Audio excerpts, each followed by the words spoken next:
Welcome back to Coaches Exploring the Untethered Soul by Michael Singer. And today we're on to chapter 18, The Secret of the Middle Way. And I'll just read the first little bit of the chapter and we'll jump in. No discussion of living life on a spiritual path is complete without addressing one of the deepest of all spiritual teachings, the Tao Te Ching. It discusses that which is very difficult to discuss, that which Lao Tzu called the Tao, pronounced Tao.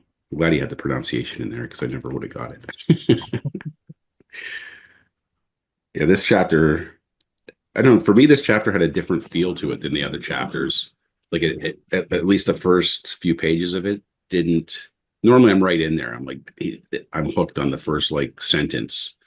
And this one, until he started getting into some of the examples and the explaining the metaphor of the pendulum more in a more detailed way.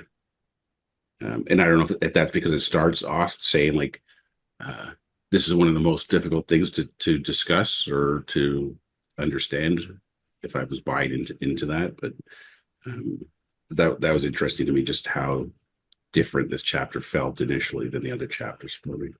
Mm. Yeah, I like that, Greg. It's funny because this is perhaps like they're all my favorite chapters. There's no doubt about that, and I keep on underlining every single line, which is annoying. But as I got to this chapter, it was like, for me, it was, oh, finally something I'll know what somebody's talking about.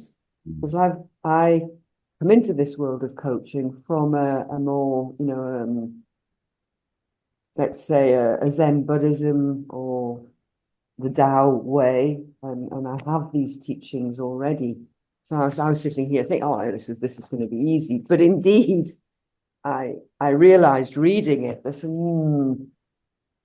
it is a difficult concept. It is a difficult concept to get, because I guess what he's trying to explain is the void, the emptiness, that space in which everything happens, but in which there is also nothing, which is kind of difficult to get your head around, sort of thought.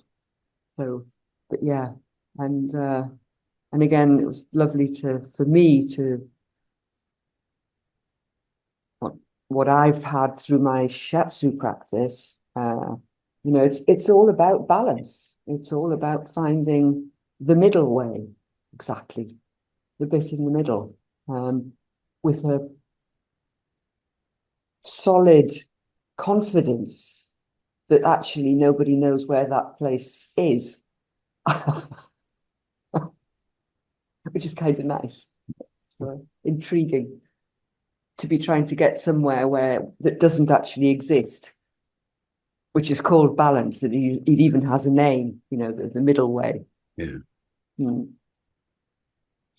This whole chapter too, I was thinking of the movie Kung Fu Panda. I think it's probably the second or third one where Po finds inner, like Shifu, who's his master, has been working his whole life to find inner peace, and then Po like just discovers it like haphazardly. He's like, I think I discovered inner peace, and Shifu's like, yeah, of course you did. He's so annoyed that he did it. Yeah. I like the way you described it, Elaine. Solid confidence. And when in the tribe, when we're talking, whenever there's a question about what's your dream come true result, it's solid confidence. And now I know it's the middle way. It's the Tao that I'm talking about. Yeah. And again, sorry, go ahead, Asanka. It's a spirit, right? Like he's talking about.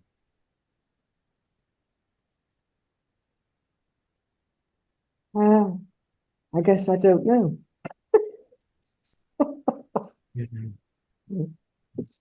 Which I think is okay too. The idea of not knowing, that's actually fine.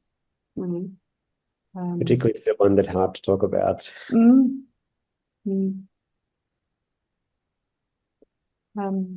I like, sorry, Greg. No, you go ahead. No, I was just going to say, I'm already on the second page when he starts, that it's best to approach the Tao through some very simple, almost rhetorical questions. And he goes on to explain this idea of extremes and, that neither work. So in the same way that neither good and bad work, or good or bad, or one or the other, basically. But what I love is the sense of, while he's explaining it through examples of sort of specific things like temperature or the hot weather or the cold weather or eating a lot or not eating at all or this kind of thing. It's this sense of the middle way being dynamic. Not only is it nothing, but it's also dynamic, which again, I think frazzles your brain completely, but the idea of, because otherwise it would give an idea of stasis, which I kind of don't like, because we are indeed moving in life. We move through life, whether we like it or not, we move through it. So it's this idea of being in the middle, in a place that is in movement, which again, it's this total contradiction of, like, can you be in movement and not be in movement at the same time? To me, what comes up is it's being in the now, fully present. Mm. I mean, it's ever changing. Yeah. But it's the same sort of thing. Yeah, kind of transcends the concept of time as well. Mm. It's a stillness in movement. What occurs to me is, like, how in movies, like if somebody's driving so fast, say a Grand Prix driver, and suddenly everything just disappears. Like you're in the stillness, but you're still going 300k an hour. Like because still.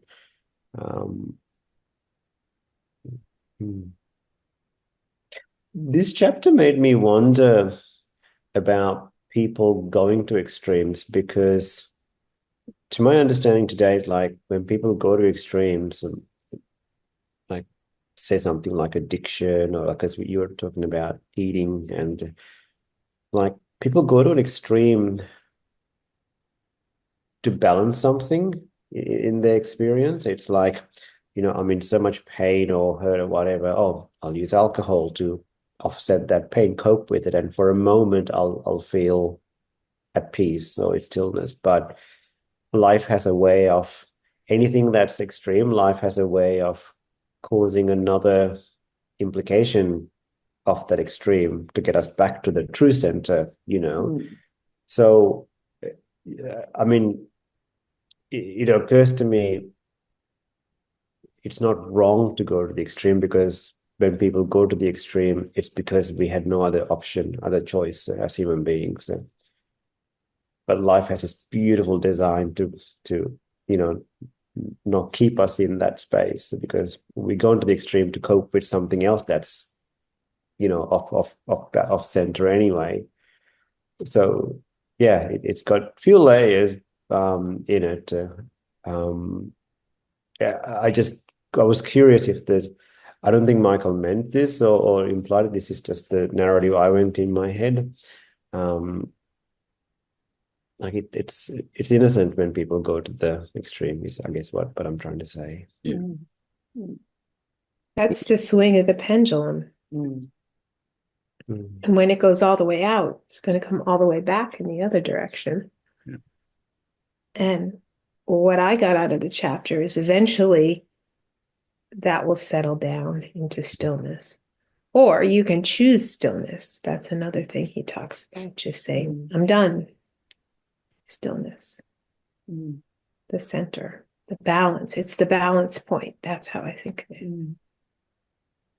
As you were talking about that and relating it to addiction, Asanka, I thought of Jamie's double bind diagram and how it's like another version of this pendulum, right? From from one extreme to the next. Hmm. And then I was also, when Vanessa related this to dream come true result, made me think of that Sydney Banks quote of everybody searching for silence. And which is, I think, another, like what Sid's pointing to is the Tao, like everyone's searching for the Tao. Hmm. And Mm. the searching for silence thing had never resonated for me before. But relating it to this and thinking of it in this context, it's like, oh, maybe that's what Sid's talking about. So that's helpful. It occurs to me, I mean, I think that's the same thing that thrill seekers are searching for. I mean, bungee jumpers, like in that split moment, everything goes quiet, like your head goes quiet Yeah, there. yeah. Yeah, thing that occurs to me actually while you're all talking is the sense of how the question that I would ask myself, I'd be curious to know, what is it that drives the human beings to extremes when actually, so we've all learned that we're perfectly created to live in gravity, let's say, or it's because of gravity that we live the way we live. And our body is also made perfectly in origin to execute what's called homeostasis, which is to keep the body in balance. So it actually deals very well. Let's say in semi-normal circumstances, let's say somebody drinks too much on a day-to-day basis, or smokes too much, or eats too much, or does anything too much, or the opposite, not enough of something. The body will actually try to settle that out naturally. You don't have to ask it to. It just does that until in humans' case, we come to the point where the body actually can't handle it anymore. But I just thought it's beautiful how, we struggle, I must do a diet, or I must do this, I must do something. Instead of, and he does, Michael Singer points to this later on, it's about eating when you're hungry, and sleeping when you need to go to bed, and that kind of thing. He points to this sort of sensible midline of things, just doing things that your body tells you to do, if nothing else. I was thinking of my kids, thinking about the extremes, like that, they're university students, typical burning the candle at both ends kind of thing. They're up super late every night, and then in the morning they're, oh, I'm so tired. It's like, yeah, you were up till 2 a.m. for no good reason. Yeah. I like Singer's sense of humor through this whole book, but some of these examples, he's talking about the extremes. For example, do you like hot weather? How about 6,000 degrees Fahrenheit? You'd be instantly vaporized. Or do you like cold weather? How about absolute zero? The molecules of your body would never move again. I just love how, like, when he says extreme, he's really going to the extremes in his examples. Yes, it's like saying how hot is hot. Yeah. And that depends. Yeah. Yeah. That brings me to think of also of how amazing nature is. And I think it was when I was in the States, in the Redwood Sequoia Park. And the guide there explained that, I know some of them are very devastating, the big fires. But those fires are actually necessary for the sequoia so that their little cones open out, and the seed will actually burst out and plant itself in the ground. 1,000 degrees it needs. So those fires are absolutely necessary. And that's one of I found that just amazing. One of the wonders of life, So how extreme is extreme, Wouldn't work for our life like that, but it certainly seems to for the sequoia trees, at least the redwoods, and some of them even have like the trees being really badly burnt, but not sufficient to, let's say, kill it as such. And the tree will actually grow itself around the part that's been burnt out. And there is indeed one huge one that has been, from the fire. It's been caused by the fire. And apparently the truck can pass through it. But that has sort of got an archway, and then a truck can actually pass through it because the tree's built itself up around the bit that's been burnt, which I think is one of those wonderful things that is unexplainable unless you're reading a book like Michael Singer. And then things become more, how life will exist, and it'll always find a way to come back to its original state, one way or another. To the midway, despite the extremes, let's say.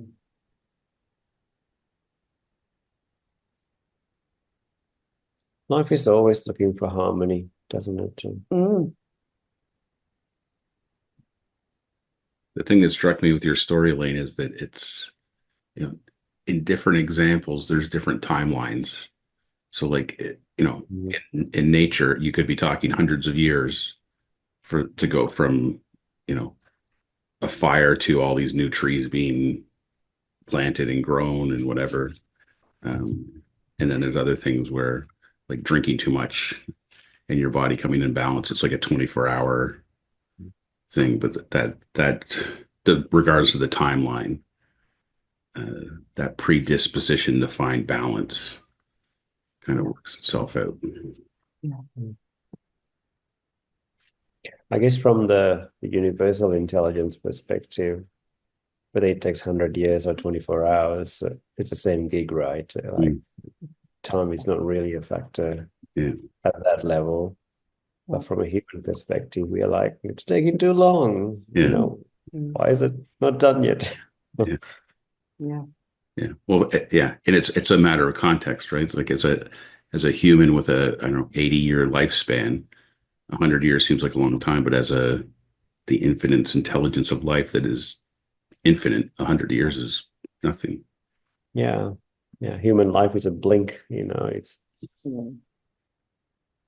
I mean, coming off the death chapter, it's quite a interesting perspective. Interesting calling it the death chapter.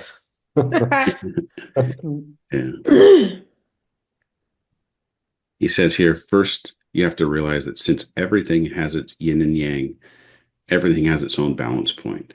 And it's the harmony of all these balance points woven together that forms the Tao. It's funny, there's all these memes of like, I was this many years old when I found out whatever. Well, it was only like this past year that I found out it was yin and yang. I used to always think it was yin yang, like G on the end of both of them.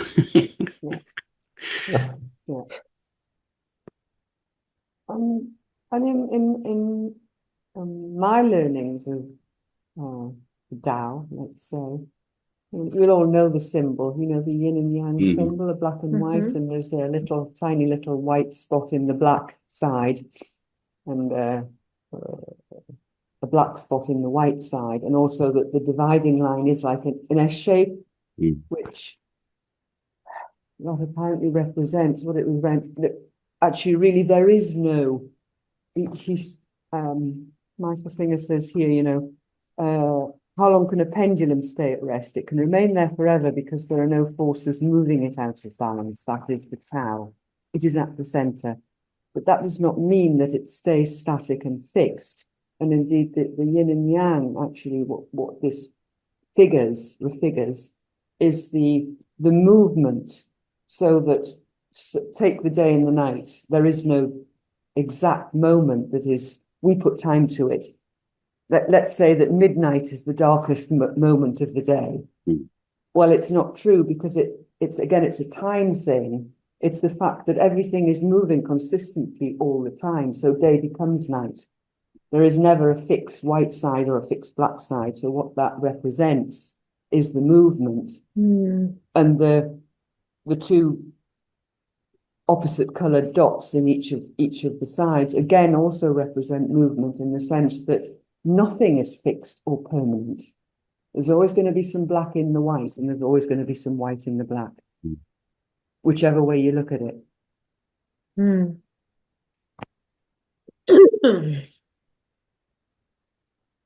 So in a way, even the extremes are contained in the stillness, in the Yeah. Tao, And, in and one this, perspective. yeah, and this the sense is that to have that stillness, we actually need the movement because it's constant, because it is in time. But Greg, when you were talking about the yin and yang, what occurred to me is how when when two people come together, there's like a sense of wholeness that's created. So when like if we go down the path of when people attract to each other, and this is coming from the teachings of Till Swan that I've learned years ago, where there is like this, when you're attracted to somebody, there's some quality in the other person that you're not accessing yourself, that it looks like you can get from the other person, and vice versa. So when the two people come together, there is this complete wholeness that's been created. But then, after the honeymoon period, the stuff that you pushed away, that wasn't there at the beginning, also come to the surface, which has also been reflected from each other. It just reminded me of how beautiful that two people coming together has been created in this human experience for wholeness, but also how from that wholeness, and I'm referring to the wholeness the same way the book refers to, this chapter refers to the Tao, like that balance. But it also brings up the stuff, some samskaras that aren't resolved through those people, again, to bring us back to balance, So I'm just reflecting on a reflection of this process Michael's talking about in the context of the relationship. So It's an interesting example. What was coming to my mind was in the initial stages of that relationship where it was all like harmonious and whatever. Both people are in the Tao, they're in the present, they're just enjoying each other's company. I don't know, whatever it is. It's like there's no extremes. They're both balanced. yeah. And then like you said, when the honeymoon's over and they start thinking about they start, going, the pendulum starts swinging, and that's when they start having problems or getting out of that harmony with each other. They start having expectations or whatever. But each time somebody, like, assuming this is a couple aware and wanting to understand, etc., each time, something that comes up, it's understood, it's realized and resolved and integrated, then they go back to that harmony, that space until the next cycle. Yeah. If you're not, then you go to the extreme, and the life will try to bring you back again. Yeah. This part was interesting he says, when you stop swinging between the opposites, you'll find that you have far more energy than you ever imagined. That which takes somebody else hours will take you minutes. That which wears other people out will draw very little of your energy. That's the difference between struggling with the opposites versus staying centered in order to get something done. And it's interesting because up to that point when I was reading, I was thinking, oh, like, the Tao, it's like so peaceful and quiet and you're not doing anything. But this is like, no, you're doing more. Like you're full of energy. Because you're not wasting energy in the extremes, trying to keep something in the extremes. It seemed to me another link that occurred to me was in sports. I always talk about the zone, being in the zone, and this is like another example of what that actually means.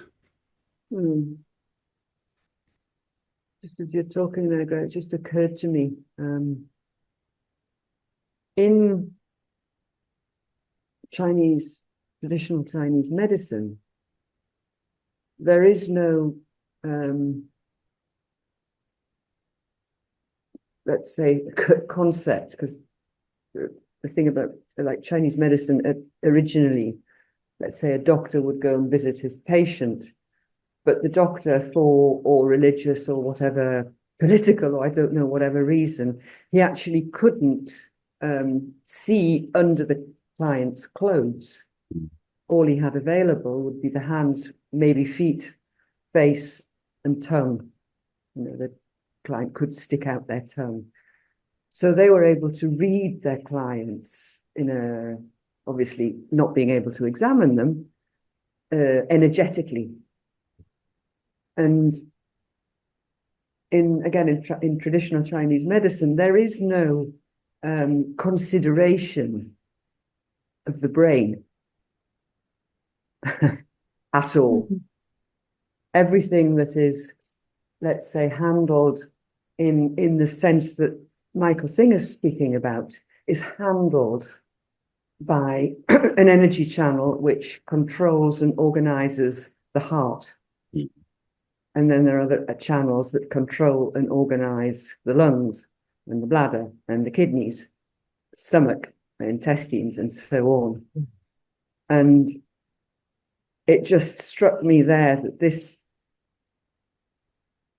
sort of thing that, as both as Anka and you were speaking, the thing is, there is no thought in this. So it's even a difficult chapter to actually talk about because there's nothing on it. Like, we have nothing to say. Because what we say is something that's come from a thought process that we're trying to think our way through it. But what he's talking about is something that doesn't even belong in the upper chambers of our bodies, if you like. It just doesn't belong there. It's here. That's what he's talking about. It's an energetic thing.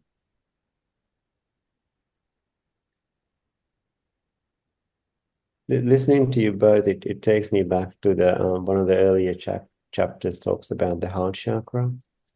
How it takes so much energy to resist things. So I wonder if it is analogous, whichever. I'm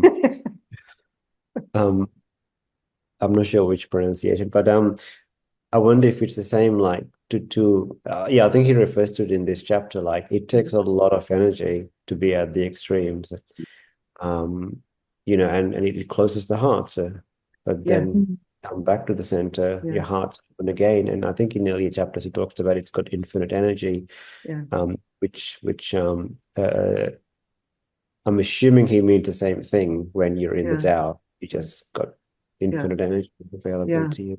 And it's interesting again in back to the traditional Chinese medicine, the channel that, let's say, deals with, looks after, keeps in balance the heart, is not energy from the heart itself. The heart is like the emperor. All it has to do is sit still and do nothing, because there's another channel which is called the heart protector, which deals with everything else. It sends out instructions to the liver channel energy, to the lung channel energy, to the whatever other channel energies you can think of. There's 12 of them and 2 that run up and down the middle of the body, governing vessels that deal with anything. But actually the heart energy is exactly as Michael Singer is saying, just sit still. It does nothing. And is considered the emperor, which I think is kind of, it's poetic, but it's very interesting. Fascinating. Yeah. On my page 275, it says, the way is in the middle because that's the place where the energies are balanced. But how do you stop the pendulum from swinging to the outer edges? Amazingly enough, you do this by leaving it alone. Just let the extremes go. Don't participate in them, and the pendulum will naturally come toward the center. When I read this, I was immediately taken to Jamie Smart's metaphor of the snow globe. Shaking the snow globe. And I've often used that metaphor with clients and been like, they're trying to solve a problem. And I introduce that metaphor and then say, like, what you're doing, does that sound like leaving the snow globe alone, or does that sound like shaking the hell out of it? And usually it's the latter. What a good way to put it. I like that.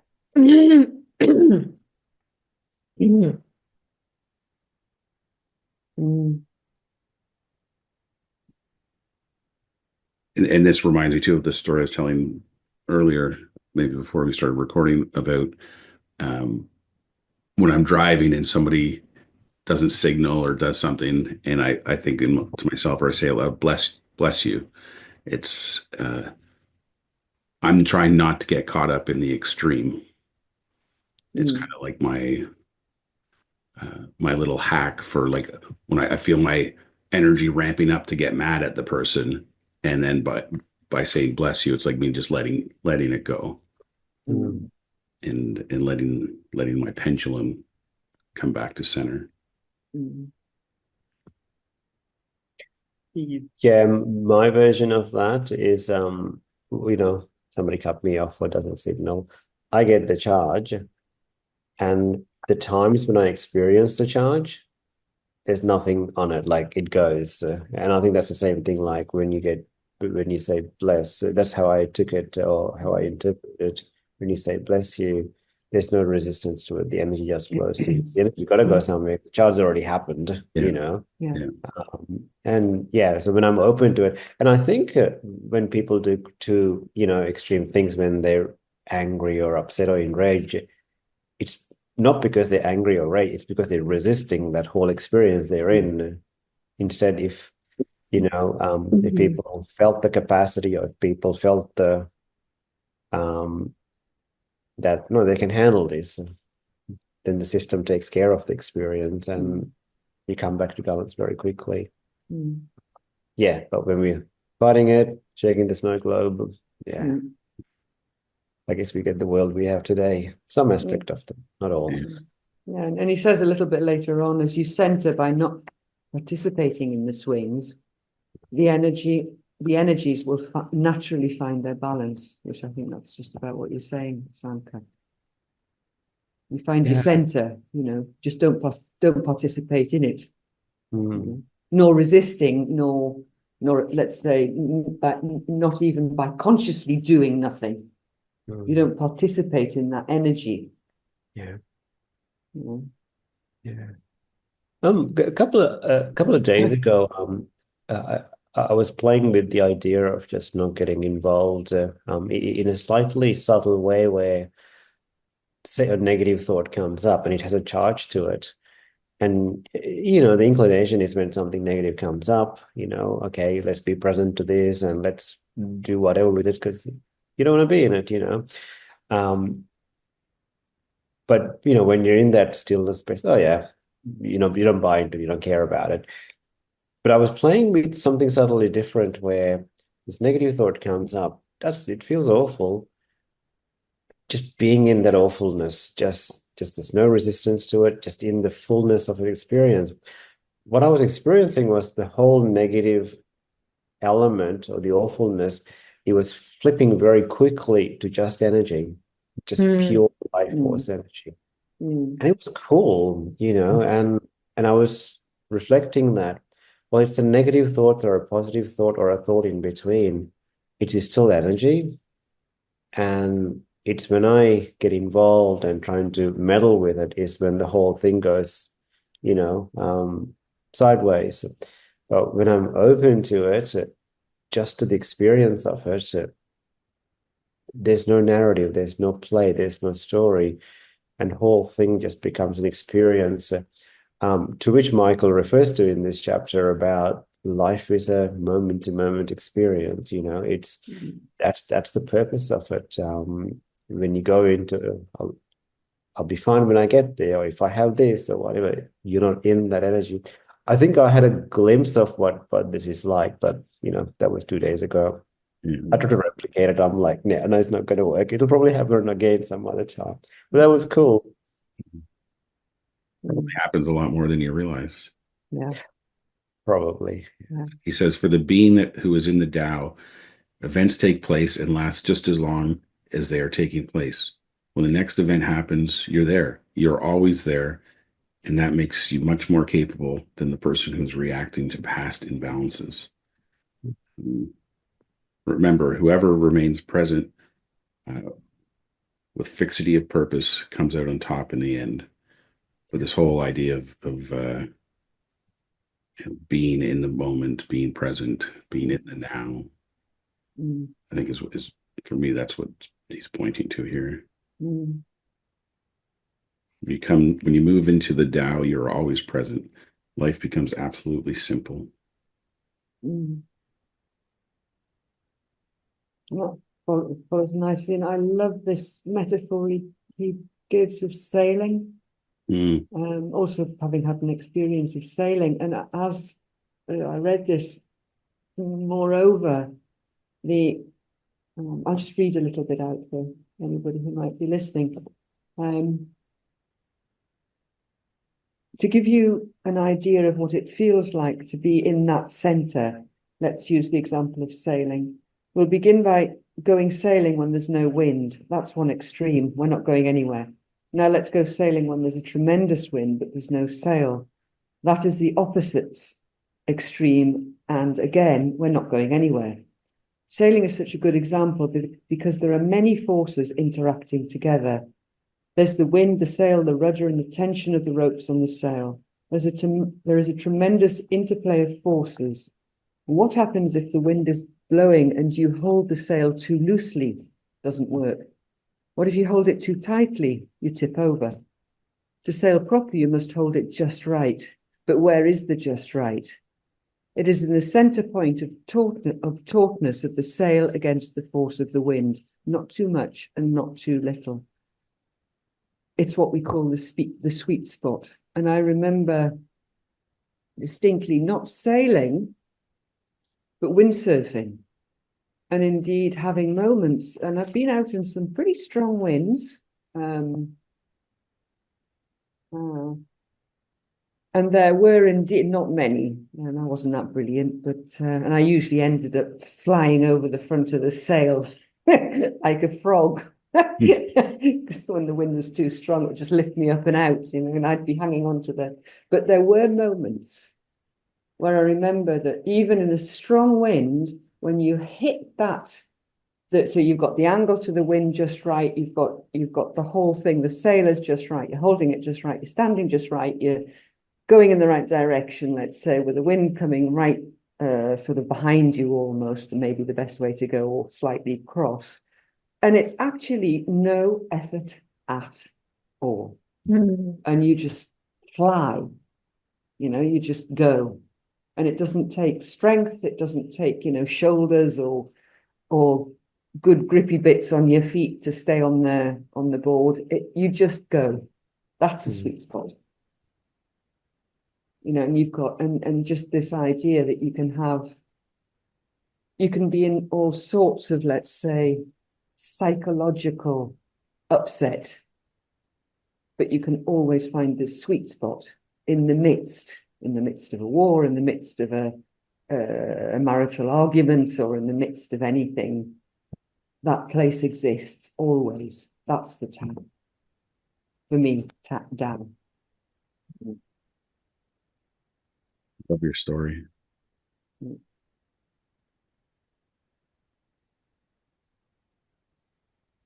Listening to your story made me wonder, Tao is not necessarily staying still. Sometimes, well, not sometimes. I wonder if it is all about just going with the flow of what's happening in life.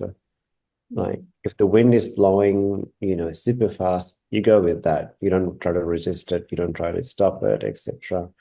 So I wonder if it is all about just being in sync with what's happening in life, what's life doing, as opposed to we're trying to do our will, go with the greater will, so to speak. Yeah, it's like it's because it's not about either resisting or trying to control. Yeah. That's how I hear that. Yeah. But I think 95% of people will do one or the other. Or either resisting something or trying to keep it under control. If you think of a pendulum, if there are no forces pushing it either way, it's still. Yeah. And that's the resistance or the control, the push. Yeah. Yeah. Singer says, in the way, nothing is personal. You are merely an instrument in the hands of the forces, participating in the harmony of balance. You must reach the point where your whole interest lies in the balance, not in the personal preference for how things should be. Effortless action is what happens when you come into the Tao. Life happens, you're there, but you don't make it happen. There's no burden and there's no stress. The forces take care of themselves as you sit in the center.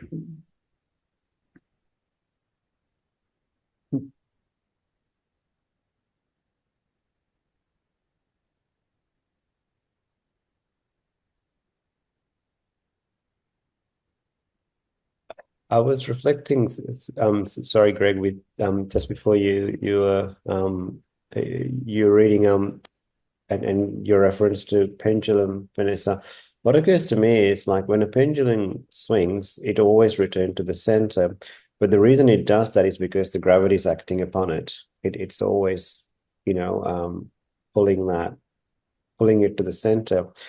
It occurs to me in the same way when we go to extreme, the Tao is always pulling you back to the center, and that could be means of life's going to create situations in the extreme to force you to become aware or whatnot to bring you back. So it's like the whole system is on your side to bring you back, even when we do get lost out there, which is a good thing. Even we don't have to remember that, but it's all happening and by design. Yeah.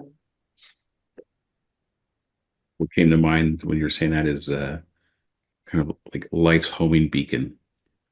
Like you're always being called back home, back to the Tao. All you have to do is let go. Yeah, and it's a force. It's there. It's active like gravity. Mm. And it's a force that's going to do what it's going to do. So, and what Greg was saying before, reading through the idea of doing effortless action, would implicitly require no resistance and no control. As I was saying before, it's the same thing, but it also, I love that phrase, effortless action. What you were saying, Greg, is what happens when you come into the Tao, because otherwise it one could be misled to believe that then we've got to physically stay still, and like this, the concept of doing nothing. But the concept of doing nothing is very, very different from effortless action, which sounds so much more powerful, more inspiring,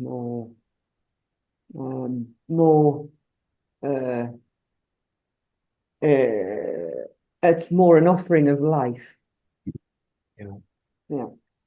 Lynn and I were talking about this. Go ahead. No, please. I was going to say, Lynn and I were talking about distinctions last week. And one of the ones I had an insight about was a distinction between doing nothing versus having nothing on your mind. And when you have nothing on your mind, you can do all sorts of things. That's the effortless action. Yeah. Like you don't need to be zenned out, sitting with your legs crossed, meditating to be in the Tao. Like you can be doing all kinds of things. And the sense I'm getting from this idea too is like when I'm operating out of my passion, like doing the things that I'm passionate about, like tapping into those things, there is no resistance, there is no pendulum. Like I'm totally centered, and I'm kind of like Asanka's metaphor earlier. I'm in the car doing 300K an hour, but the world looks like it's standing still, but I'm moving fast as hell. Yeah.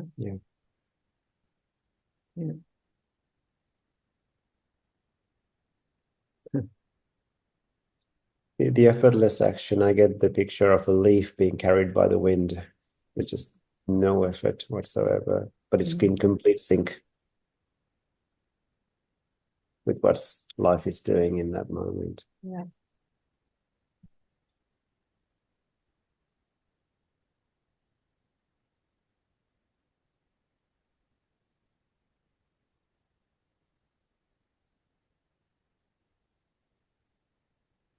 Maybe I'll just read the last part of the chapter that we can close it up. All the great teachings reveal the way of the center, the way of balance. Constantly look to see if that's where you are living or if you are lost in the extremes. The extremes create their opposite. The wise avoid them. Find the balance in the center, and you will live in harmony.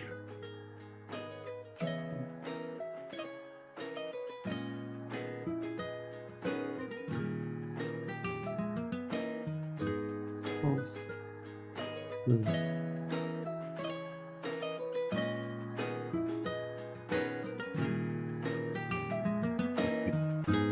Into the last chapter next week. Chapter 19, the loving eyes of God. See you then. Bye. See you guys. Thanks.